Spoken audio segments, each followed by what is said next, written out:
Hello दोस्तों, Umakant Yadav sir GS classes की इस ऑनलाइन वेब पोर्टल पे आपका बहुत बहुत स्वागत है। दोस्तों, आज हम भारतीय संविधान एवं राज्य व्यवस्था में भाग 3 में एक नए अधिकार के बारे में पढ़ेंगे, जिसका नाम है सांस्कृतिक और शैक्षणिक अधिकार, जो अनुच्छेद 29 से 30 में दिया गया है। ठीक, कौन सा अधिकार? सांस्कृतिक और शैक्षिक अधिकार, यानी अपनी संस्कृति की रक्षा के लिए और अपने शिक्षा संस्थान शिक्षा के जो अधिकार हैं वो जो दिया गया, इसी में दिया गया है 29 और 30 में। यानी शिक्षा संस्थान जहां हमें शिक्षा ग्रहण करनी है, उस शैक्षणिक संस्थान का भी कुछ अधिकार हमारे पास होगा, उसको स्थापना करने का अधिकार होगा। ठीक, अपनी संस्कृति को बचाने का अधिकार होगा। ये अधिकार जो दिए गए हमारे संविधान में, ये अनुच्छेद 29 और 30 में दिए गए हैं। अनुच्छेद 29 जो कहता है अल्पसंख्यकों के हितों का संरक्षण। ठीक, अल्पसंख्यकों के हितों का संरक्षण। अब इसमें बात आती है अल्पसंख्यक कौन है और बहुसंख्यक कौन है। माना जाता है कि जिन क्षेत्रों में, जिन जगहों पर, ठीक, किसी भी संख्या के आधार पर अगर देखा जाए तो जिस धर्म की संख्या अधिक होगी, माना जाएगा उस धर्म के लोग वहां पर बहुसंख्यक के रूप में हैं। ठीक, और जिसकी कम है वो कम अल्पसंख्यक के नाम से जाना जाए। अल्प का मतलब छोटा, संख्यक जिसकी संख्या कम हो, छोटा हो। ठीक, अल्पसंख्यकों में सबसे निचले स्तर पर जैन माने जाते हैं और सबसे ऊपरी स्तर पर अल्पसंख्यकों में अगर देखा जाए तो मुस्लिम के बाद ईसाई के बाद पारसी के बाद बौद्ध, ठीक, जैन, इस तरीके से आते हैं। तो सबसे निचले पे जैन आते हैं और सबसे ऊपरी पर मुस्लिम वर्ग आता है। तो अभी हम पहले अनुच्छेद 19 को देखेंगे। अनुच्छेद 19 यही कहता है अल्पसंख्यकों के हितों का संरक्षण। अल्पसंख्यकों के हितों का संरक्षण, पहली बात। और दूसरी चीजें समझना है, सांस्कृतिक और जो शैक्षिक अधिकार है ये केवल देशीय नागरिकों को प्राप्त है। कोष्टक में कहीं लिख लेंगे, ये केवल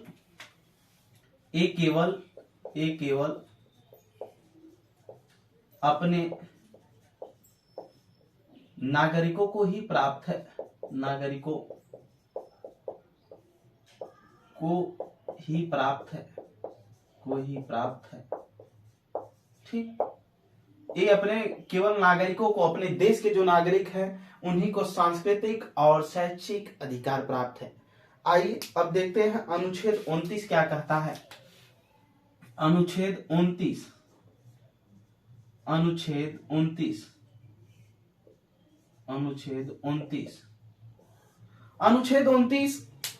ये कहता है अल्पसंख्यकों के हितों का संरक्षण।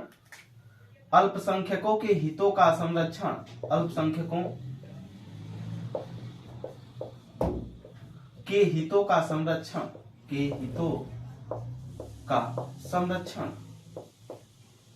हितों का संरक्षण कैसे संरक्षण किया जाएगा, ये इसके आगे वाले और आर्टिकल में बात किया गया है। ठीक, अल्पसंख्यक जिनकी संख्या कम है उसके हितों का, उनके हित में उनको संरक्षण, कुछ छूट प्रदान की जाएगी। ठीक, अनुच्छेद 29 क्लास फर्स्ट में इसका पूरी व्याख्या किया गया है। अनुच्छेद 29 क्लास फर्स्ट देखेंगे क्या कहता है, लिखेंगे। इसमें लिखा गया नागरिकों को सभी वर्गों को, नागरिकों को सभी वर्गों को, नागरिकों को सभी वर्गों को अपनी भाषा,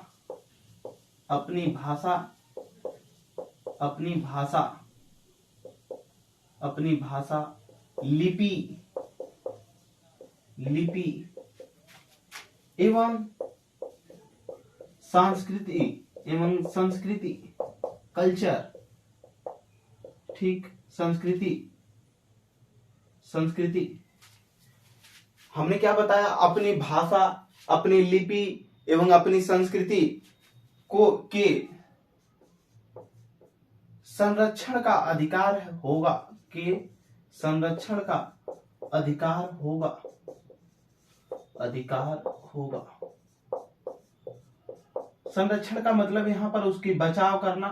ठीक, देखिएगा, नागरिकों को, जो सभी वर्गों के हैं, उनको अपनी भाषा का, किसके, अपनी भाषा का, ठीक, यहां पर अपनी भाषा का, भाषा क्या है, ठीक, इसमें जो अपनी भाषा आया हुआ, भाषा शब्द जो इसमें आया है, भाषा का मतलब वही है कि कोई भी व्यक्ति अपनी बातों को, अपने विचारों को जो दूसरे के सामने प्रकट करता है वो उसकी भाषा है।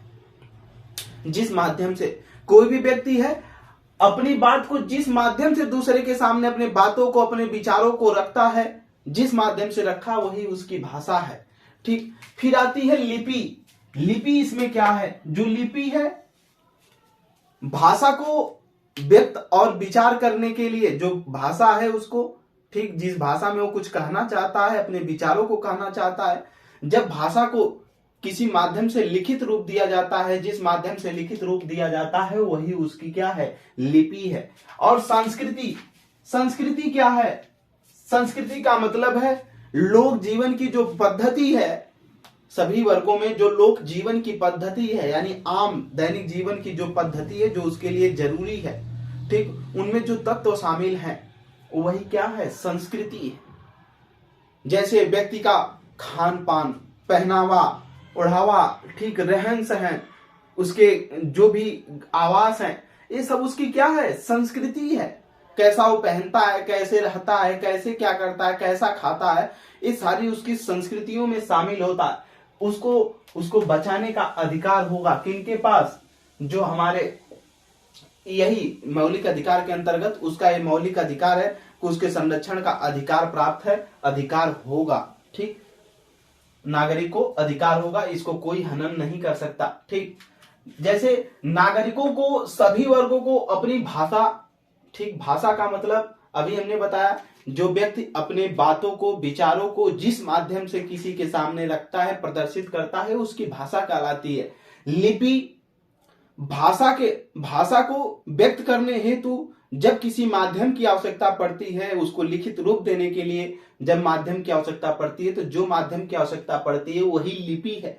संस्कृति, लोक जीवन की पद्धति में जो तत्व शामिल होते हैं, लोक जीवन की जो पद्धति है आम दैनिक जीवन में, उसमें जो तत्व शामिल होते हैं वही उसकी संस्कृति है। जैसे खान पान, रहन सहन, पहनावा ओढ़ावा, ठीक, आवास, ये सारी चीजें क्या है, उसकी संस्कृति है के संरक्षण का अधिकार होगा या अधिकार प्राप्त है। ठीक, किसके, अनुच्छेद 29(1) के तहत किनको, अल्पसंख्यकों, जो अल्पसंख्यक हैं उनकी बात की जा रही है। आगे की तरफ देखेंगे, अनुच्छेद 29(2) क्या कहता है, आर्टिकल 29 क्लाज 2, 29 क्लाज 2, अनुच्छेद 29 क्लाज 2, ठीक, आर्टिकल 29 क्लास 2 क्या कहता है, देखेंगे इसमें। एक कहता है कि कोई भी नागरिक है, ठीक, लिखेंगे राज्य के द्वारा स्थापित, राज्य के द्वारा स्थापित, राज्य के द्वारा स्थापित, राज्य के द्वारा स्थापित, ठीक, राज्य के द्वारा स्थापित, कोष्टक में लिखेंगे सरकारी, सरकारी एवं, सरकारी एवं सरकारी शैक्षणिक संस्थान लिखेंगे, सरकारी शैक्षणिक संस्थान, सरकारी शैक्षणिक संस्थान, सरकारी शैक्षणिक संस्थान, कोष्टक में इसको लिखेंगे राज्य के द्वारा स्थापित सरकारी शैक्षणिक संस्थान या शैक्षणिक संस्था में, या स्थापित शैक्षणिक संस्था में लिखेंगे, स्थापित शैक्षणिक संस्था में, शैक्षणिक संस्था में, संस्था में प्रवेश लेते समय, प्रवेश लेते समय, प्रवेश लेते समय, प्रवेश लेते समय उसके द्वारा, उसके द्वारा, उसके द्वारा धर्म, धर्म, मूल वंश, मूल वंश, जाति, लिंग, जाति लिंग एवं जन्म स्थान के आधार पर भेदभाव नहीं किया जाएगा, नहीं किया जाएगा।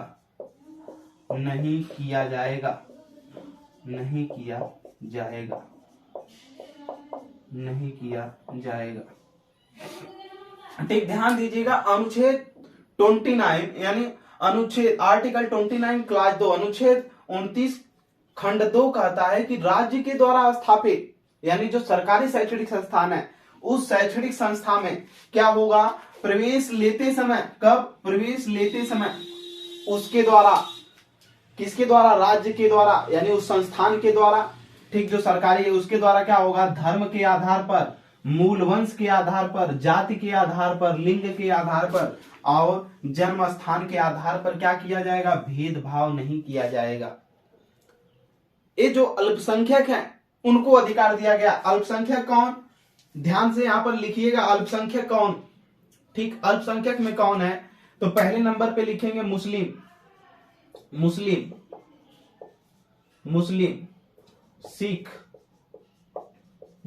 सिख, ईसाई, चौथे नंबर पारसी, फिर बौद्ध, जैन, ठीक, ये सबसे न्यूनतम में है, ठीक, और ये अल्पसंख्यकों में ये सबसे अधिकतम में है, अल्पसंख्यक, ठीक, ये अल्पसंख्यकों में सबसे अधिकतम पे है मुस्लिम, ठीक, इसको नोट कर लेंगे। मुस्लिम, सिख, ईसाई, पारसी, बौद्ध, जैनों की संख्या बहुत कम है, इसीलिए हमने नीचे की तरफ तीर करके इसको माइनस में दर्शाया है, और इसमें जो मुस्लिम हैं इनकी संख्या अधिक है, तो इसलिए हमने इसको प्लस में करके ऊपर की तरफ क्या किया है, तीर बनाया हुआ, ठीक। चलिए, वही कर रहा है, इन अल्पसंख्यकों की जब प्रवेश की बात आएगी तो राज्य के द्वारा जो स्थापित शैक्षणिक संस्थान होगा उस संस्था में प्रवेश लेते समय जब ये अल्पसंख्यक वर्ग का कोई भी व्यक्ति उसमें प्रवेश लेता है तो उसको न तो धर्म के आधार पर, न तो मूल वंश के आधार पर, न जात के आधार पर, न लिंग के आधार पर, ठीक, न जन्म स्थान के आधार पर भेदभाव नहीं किया जाएगा कि आप इस धर्म के, आपको प्रवेश नहीं दिया जाएगा।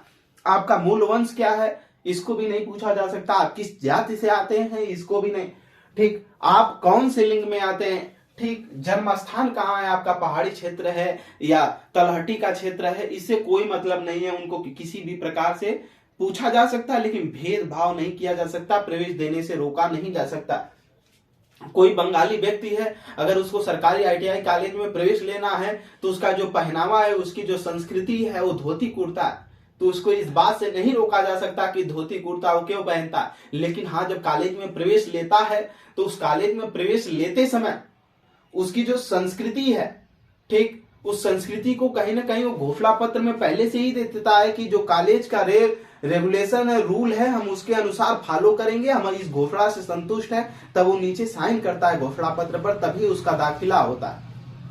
तो उसको स्कूल के ड्रेस के अनुसार तब जाना होता है, लेकिन उसके पहले उसको इस आधार से वंचित नहीं किया जा सकता कि आप धोती कुर्ता पहनते इसलिए आपका ITI में प्रवेश होना वर्जित है, ठीक। तो इसके कहने का मतलब वही है कि जब राज्य के किसी शैक्षणिक संस्थान जो है सरकारी स्थापित है, अगर उस सरकारी कॉलेज में जब भी प्रवेश दिया जाएगा तो इन अल्पसंख्यकों को किसी भी आधार से क्या प्रवेश लेते समय भेदभाव नहीं किया जा सकता। ये अल्पसंख्यकों को दूसरा अधिकार मिला है। पहला अधिकार क्या मिला था, नागरिकों के जो सभी वर्ग है, ठीक, इसमें उनको अपनी भाषा को बचाने के लिए, लिपि को बचाने के लिए, उनको संस्कृति के संरक्षण का क्या है, अधिकार है, सभी नागरिकों को भी और इन अल्पसंख्यकों को भी, ठीक। ये रहा अल्पसंख्यकों के हितों का संरक्षण, आर्टिकल 29, ठीक, 29 के 2 खंडों को हमने देखा, ठीक। आगे की तरफ हम देखेंगे आर्टिकल 30, अनुच्छेद 30। कहीं कोई दिक्कत परेशानी होती है, जो चीजें नहीं समझ में आती हैं कमेंट सेक्शन में आप जरूर बताएं, और ज्यादा से ज्यादा हमारे चैनल को एक दूसरे तक शेयर करें जो बेहतरीन तरीके से संविधान या और भी चीजों की सामान्य अध्ययन में क्लास पढ़ना चाहते हैं वो पढ़ सके। चलिए अनुच्छेद 30 देखेंगे हम लोग। अनुच्छेद 30 क्या कहता है?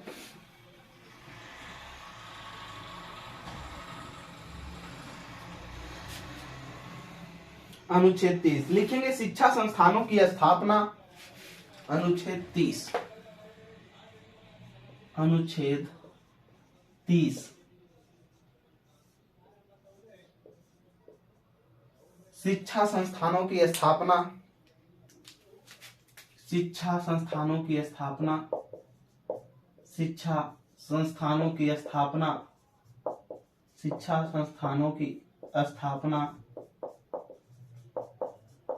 शिक्षा संस्थानों की स्थापना एवं प्रशासन का एवं प्रशासन का एवं प्रशासन का एवं प्रशासन का अल्पसंख्यकों को अधिकार। प्रशासन का अल्पसंख्यकों को अधिकार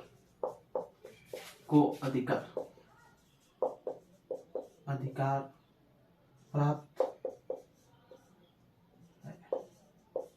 ठीक, नोट करेंगे, इसको समझा रहे हैं हम, फास्ट नोट करिए।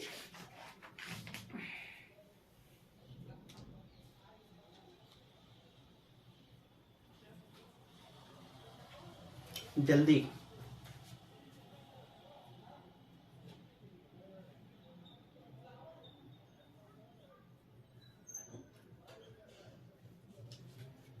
चलिए देखिएगा, इसमें शिक्षा संस्थानों की स्थापना एवं प्रशासन का अल्पसंख्यकों को अधिकार प्राप्त होगा। किसको? अल्पसंख्यकों को अधिकार प्राप्त होगा जो अल्पसंख्यक हैं। ठीक, कभी कभी ये प्रश्न उठता है कि जो अल्पसंख्यक हैं एक ही आधार पे इनको हम अल्पसंख्यक माने जा रहे हैं, इनको मान रहे हैं। ठीक, तो दो आधार माने जा सकते हैं। ठीक, दो आधार है, आधार दो है। कौन कौन सा आधार माना जाता है? ठीक, एक लिखेंगे भाषाई आधार पर, भाषाई आधार पर अल्पसंख्यक, भाषाई आधार पर अल्पसंख्यक, और दूसरा चीज धार्मिक आधार पर अल्पसंख्यक, धार्मिक आधार पर अल्पसंख्यक, अल्पसंख्यक। ठीक, ये भाषाई आधार पर अल्पसंख्यक और धार्मिक आधार पर क्या? अल्पसंख्यक। कहा गया शिक्षा संस्थानों की स्थापना एवं प्रशासन अल्पसंख्यकों को अधिकार प्राप्त है। यानी कोई भी अल्पसंख्यक वर्ग, इधर हमने जो धार्मिक आधार पर अल्पसंख्यकों को लिखा है, मुस्लिम, सिख, ईसाई, पारसी, बौद्ध, जैन, इन सभी अल्पसंख्यकों को धार्मिक आधार पर जो हमने अल्पसंख्यक लिखा है, इन सभी अल्पसंख्यकों को शिक्षा संस्थान की उनके अपने मनोकुल का मतलब अपने मन के अनुसार कोई भी शिक्षा संस्थान की स्थापना कर सकते हैं, और उसके प्रशासन का क्या होगा? उनको जिसकी स्थापना करेंगे उसका उस पे उनका प्रशासन, उनका नियंत्रण करने का क्या होगा? अधिकार प्राप्त है केवल अल्पसंख्यकों को। हाँ, लेकिन कोई ऐसी संस्था नहीं स्थापित करेंगे जिसे लोक व्यवस्था को, कानून व्यवस्था को, ठीक, देश जो है उसके लिए खतरा स्थापित हो सके। पता चले कि कोई ऐसा बना दिए केवल उसमें आतंकवाद की पढ़ाई जा रही है, ऐसा शिक्षा संस्थान नहीं स्थापित कर सकते। लेकिन हाँ, शिक्षा संस्थानों की स्थापना कोई भी अपने मनपसंद, अपने मनोनुकूल के अनुसार उस शिक्षा संस्थान की स्थापना कर सकते हैं। उसके प्रशासन करने का अधिकार किनको होगा? अल्पसंख्यकों को ही होगा। ठीक, किसी भी प्रकार की दिक्कत, यानी सीधे कर लीजिए, जो अल्पसंख्यक हैं उनको स्कूल, अपना स्कूल बनाने के लिए, उसका प्रशासन देखने के लिए अधिकार जो दिया गया है अनुच्छेद 30 में दिया गया है। किसी भी प्रकार की किसी को कोई दिक्कत नहीं होनी चाहिए। ठीक, आगे की तरफ जो इसमें आरक्षण की सीटें होंगी उनको निर्धारित करने के लिए, ठीक, ये अपने धार्मिक आधार पर हमने अल्पसंख्यक को देखा है, तो धार्मिक आधार पर ये सीटें आरक्षित कर सकते हैं, आरक्षित कर सकते हैं। ठीक, ये इनको अधिकार जो प्राप्त होता है आर्टिकल, ये जो अधिकार इनको प्राप्त होता है ये 15 खंड 5 और 15 खंड 6 के तहत इनको अधिकार प्राप्त है। ठीक, नोट कर लीजिएगा। इनको अनुच्छेद 15 खंड 5 और अनुच्छेद 15 खंड 6 के तहत इनको अधिकार प्राप्त है कि धार्मिक आधार पे अपने धर्म के लिए क्या कर सकते हैं, जो कॉलेज बनाए हुए अपने धर्म के लिए, ठीक, अल्पसंख्यकों के लिए, उसमें अपने धर्म के लिए सीटें आरक्षित कर सकते हैं। जैसे मुस्लिम विद्यालय जहां होते हैं उसमें माइनॉरिटी होती है, इसी के तहत है, ठीक, माइनॉरिटी। जैसे सिविल कॉलेज है, ठीक, आजमगढ़ जिले में, उसी पर उसमें माइनॉरिटी है, ठीक, वो माइनॉरिटी अपने एक अल्पसंख्यक है, अल्पसंख्यक धार्मिक आधार पे उसको स्थापित किया गया है, लेकिन सभी वर्गों को उसमें प्रवेश दिया जा रहा है, लेकिन उसमें भी माइनॉरिटी रखी जाती है, ठीक, माइनॉरिटी के आधार पर उसमें एडमिशन होते हैं। चलिए इसके और भी अगले क्लास को देखेंगे। अनुच्छेद अनुच्छेद अनुच्छेद अनुच्छेद 30 खंड 1 आर्टिकल 30 क्लास फर्स्ट देखेंगे। इसमें लिखेंगे अल्पसंख्यकों को अधिकार है कि वे अल्पसंख्यकों को अधिकार है कि वे अल्पसंख्यकों को अधिकार है कि वे अल्पसंख्यकों को अधिकार है कि वे अधिकार है कि वे अल्पसंख्यकों को अधिकार है कि वे धर्म और समुदाय के आधार पर कि वे धर्म और समुदाय के आधार पर धर्म और समुदाय के आधार पर समुदाय के आधार पर समुदाय के आधार पर अल्पसंख्यकों को अधिकार है कि वे धर्म और समुदाय के आधार पर शैक्षणिक संस्थानों की स्थापना शैक्षणिक संस्थानों की स्थापना कर सकते हैं ठीक, शैक्षणिक संस्थानों की क्या कर सकते हैं, स्थापना कर सकते हैं।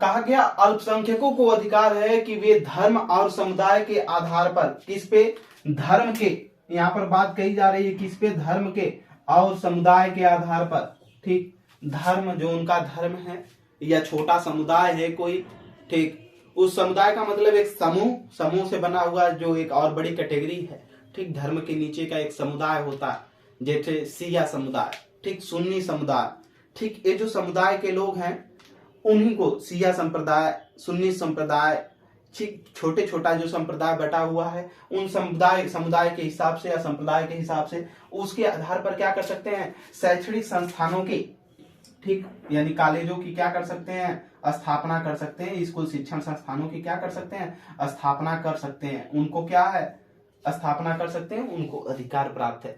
ऐसा हिंदुओं के लिए भी हो सकता है।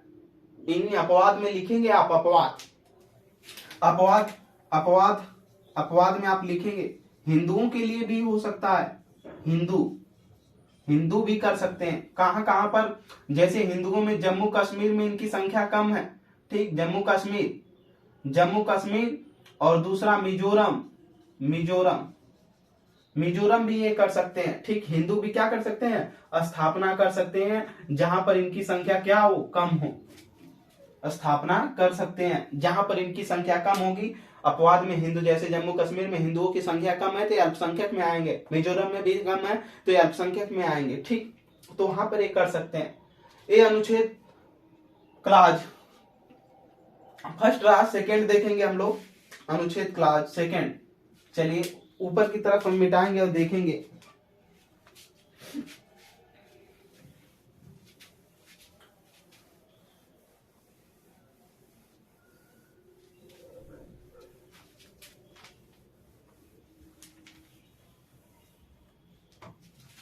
ठीक, अनुच्छेद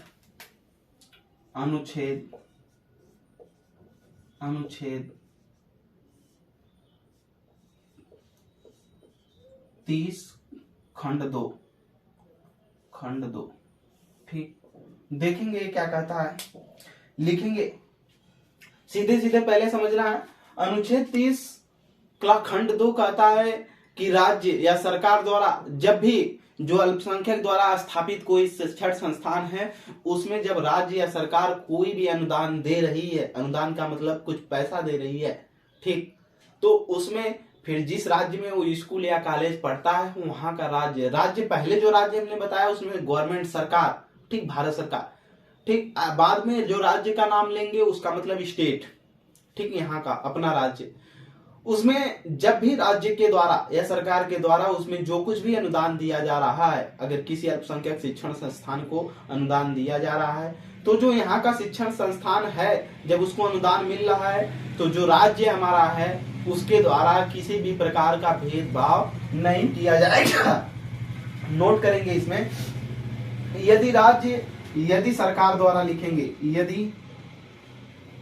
यदि राज्य आबलिक सरकार, यहाँ जो हम लिख रहे हैं इसका मतलब सेंट्रल गवर्नमेंट है, ठीक, इसका मतलब क्या है, सेंट्रल गवर्नमेंट है, ठीक। किसी भी अल्पसंख्यक अल्पसंख्यक संस्थान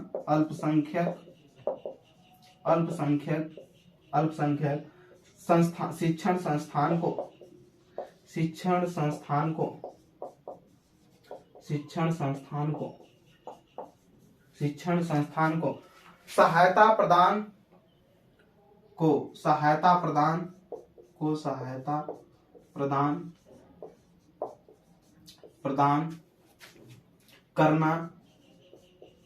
करना आबलिक अनुदान, इसी को बोलते हैं अनुदान प्रदान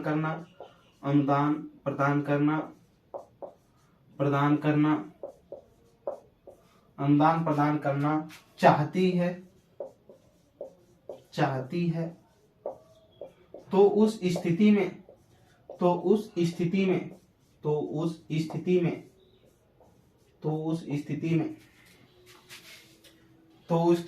में राज्य यहाँ वाला जो राज्य है इसका मतलब अपने स्टेट से, ठीक, स्टेट्स, राज्य किसी भी तरीके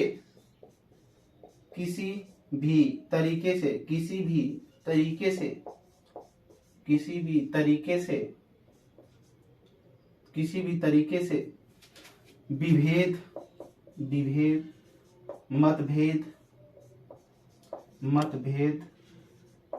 मतभेद नहीं करेगा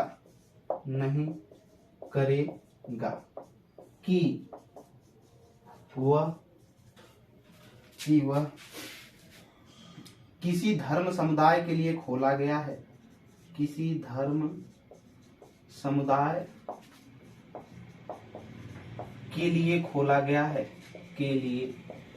गया है, खोला गया है। इसका सीधे सीधे कहने का मतलब है यदि जो राज्य सरकार है किसी भी अल्पसंख्यक शिक्षण संस्थान को, कोई भी अल्पसंख्यक शिक्षण संस्थान अगर उसको सहायता प्रदान करनी चाहती है, क्या सहायता प्रदान करना चाहता है या अनुदान प्रदान करना चाहती है, तो उस स्थिति में जो राज्य है, जो सरकार है, जब अनुदान प्रदान करना चाहती है तो अनुदान प्रदान करते समय यानी उसको सहायता देते समय वो किसी ऐसा कोई बात नहीं सोचेगी कि जो शिक्षण संस्थान स्थापित है किसी धर्म या समुदाय के लिए खोला गया है, ठीक, उसमें किसी भी प्रकार का भेदभाव नहीं करते हुए उसको सहायता प्रदान करेगी। जैसे वर्तमान समय में अगर भारत सरकार, ठीक, किसी भी शिक्षण संस्थान को अगर सहायता देना चाहती है, अगर मान लीजिए वो मुस्लिम कॉलेज हो गया तो ये वो भेदभाव नहीं करेगी सहायता या अनुदान देते समय क्यों केवल मुस्लिम धर्म के लिए खोला गया, किसी भी प्रकार का भेदभाव नहीं करनी चाहिएगा, हिंदू धर्म के लिए खोला गया है, जैनों के लिए खोला गया, तो इस प्रकार की उसके अंदर ऐसी भावना नहीं होगी कि वो किसी एक विशेष धर्म समुदाय के लिए खोला गया है। वो उसमें सहायता या अनुदान देते समय किसी भी प्रकार का विभेद मतभेद नहीं करेगी, उसको समानता के साथ देखना होगा, ठीक। ये कौन सा संरक्षण देता है, ये कौन सा अधिकार प्रदान करता है, छूट कौन सा देता है, अनुच्छेद 30 खंड 2 देता है। ये रहा सांस्कृतिक और शैक्षिक अधिकार, अनुच्छेद 29 और 30। कौन? अनुच्छेद 29 और 30 सांस्कृतिक और शैक्षिक अधिकार। तो हम लोगों ने यहां तक देखा, अगर इसमें कोई भी दिक्कत या परेशानी हो तो आप कमेंट सेक्शन में इसमें हमको बता सकते हैं, ठीक।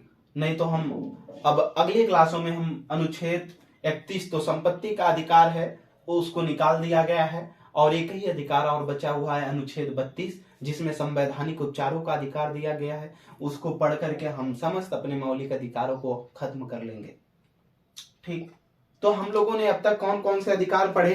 पहला अधिकार हम लोगों ने पढ़ा क्या? समता का अधिकार, अनुच्छेद 14 से 18 तक। दूसरा अधिकार हम लोगों ने पढ़ा स्वतंत्रता का अधिकार, अनुच्छेद 19 से 22 तक। फिर हमने पढ़ा शोषण के विरुद्ध अधिकार, ठीक, 23 से 24 में। फिर धार्मिक स्वतंत्रता का अधिकार पढ़ा 25 से 28 तक। फिर आज हम लोगों ने पढ़ा सांस्कृतिक और शैक्षिक अधिकार, अनुच्छेद 29-30। ठीक, 4 हो गए, 5 हो गए। ठीक, छठवां जो अधिकार है वो है संवैधानिक उपचारों का अधिकार, अनुच्छेद 32 में।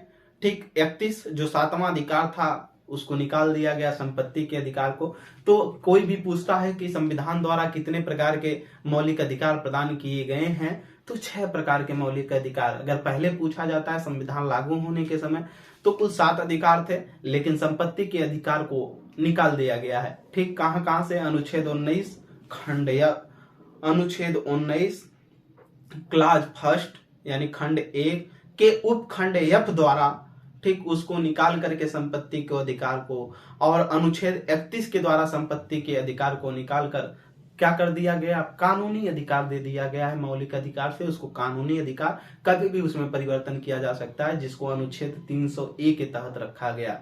ठीक, बात समझ में आई? आगे की तरफ हम लोग अनुच्छेद 32 को पढ़ेंगे, संवैधानिक उपचारों का अधिकार।